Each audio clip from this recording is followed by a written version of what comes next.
Welcome in. Today, we're taking a snapshot of the world on January 29th, 2026. And let me tell you, it is a complicated picture, full of shifting alliances, simmering conflicts, and some really radical tech changes. Let's dive in and see how it all connects. We're going to start with this number, 85 seconds. That is the current setting of the doomsday clock. It's this stark, symbolic reminder of just how close we are to a global catastrophe. And that's really the backdrop for everything else we're about to talk about. So the real challenge here is figuring out how all these different pieces fit together. That's what we're going to do today. We're going to connect the dots between these huge power shifts, the conflicts that are bubbling up, and the technological disruption that is just changing everything. All right, first up, let's take a look at the new global chessboard. Because, the old rules of diplomacy and trade, they're basically being rewritten right before our very eyes. Check out this number. $27 trillion. That's the size of a massive new free trade agreement just signed between the European Union and India. People are calling it the mother of all deals, and for good reason. It creates a huge new economic bloc that is fundamentally redrawing the map of global commerce. But yet not everyone is popping the champagne. This is the official word coming from the United States. So what's the issue? Well, Washington is pretty concerned about India's continuing to import huge volumes of Russian oil. So you've got this major point of friction even as this historic deal is getting signed. And this whole situation really highlights a broader shift in diplomacy itself. We're seeing these alternative channels pop up, like President Trump's Board of Peace initiative. The whole idea is to have direct negotiations outside of the usual structures. As you can see here, it's a totally different playbook from the UN model, and it's actually gaining some steam. Cambodia just signed on as a founding member. And these kinds of moves are happening all over the place. In Europe, you've got the UK and China trying to hammer out a new strategic partnership. Closer to home for the US, Mexico is standing its ground, pushing back against pressure over its oil shipments to Cuba. And all the way over in Asia, South Korea is being rocked by a huge corruption scandal that just landed the former First Lady in prison.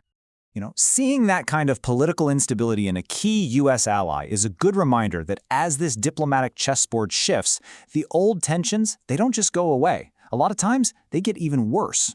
All this maneuvering is happening against a backdrop of some very real military friction. The talk is getting dramatically more heated between the U.S. and Iran. President Trump just put out this stark warning saying time is short for any kind of diplomatic deal. And he's not just talking.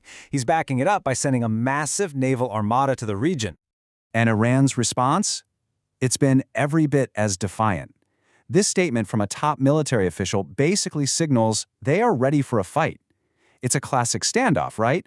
Both sides are digging in, refusing to back down, and that just raises the risk of a miscalculation. Meanwhile, the absolutely brutal war in Ukraine just grinds on. We are now on day 1,435. The human toll just keeps climbing, with heavy Russian strikes recently hitting major cities like Kyiv, Odessa, and Dnipro. And these flashpoints, they are both global and domestic.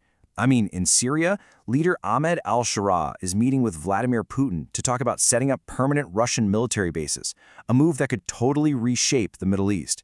And at the same time, right inside the U.S., nationwide protests have kicked off after a fatal shooting by Border Patrol in Minneapolis, creating this really tense clash between local and federal authorities. Okay, let's pivot now to the force that might be reshaping our world faster than anything else, and that's artificial intelligence. Now this is fascinating, just because of the sheer scale of the shift.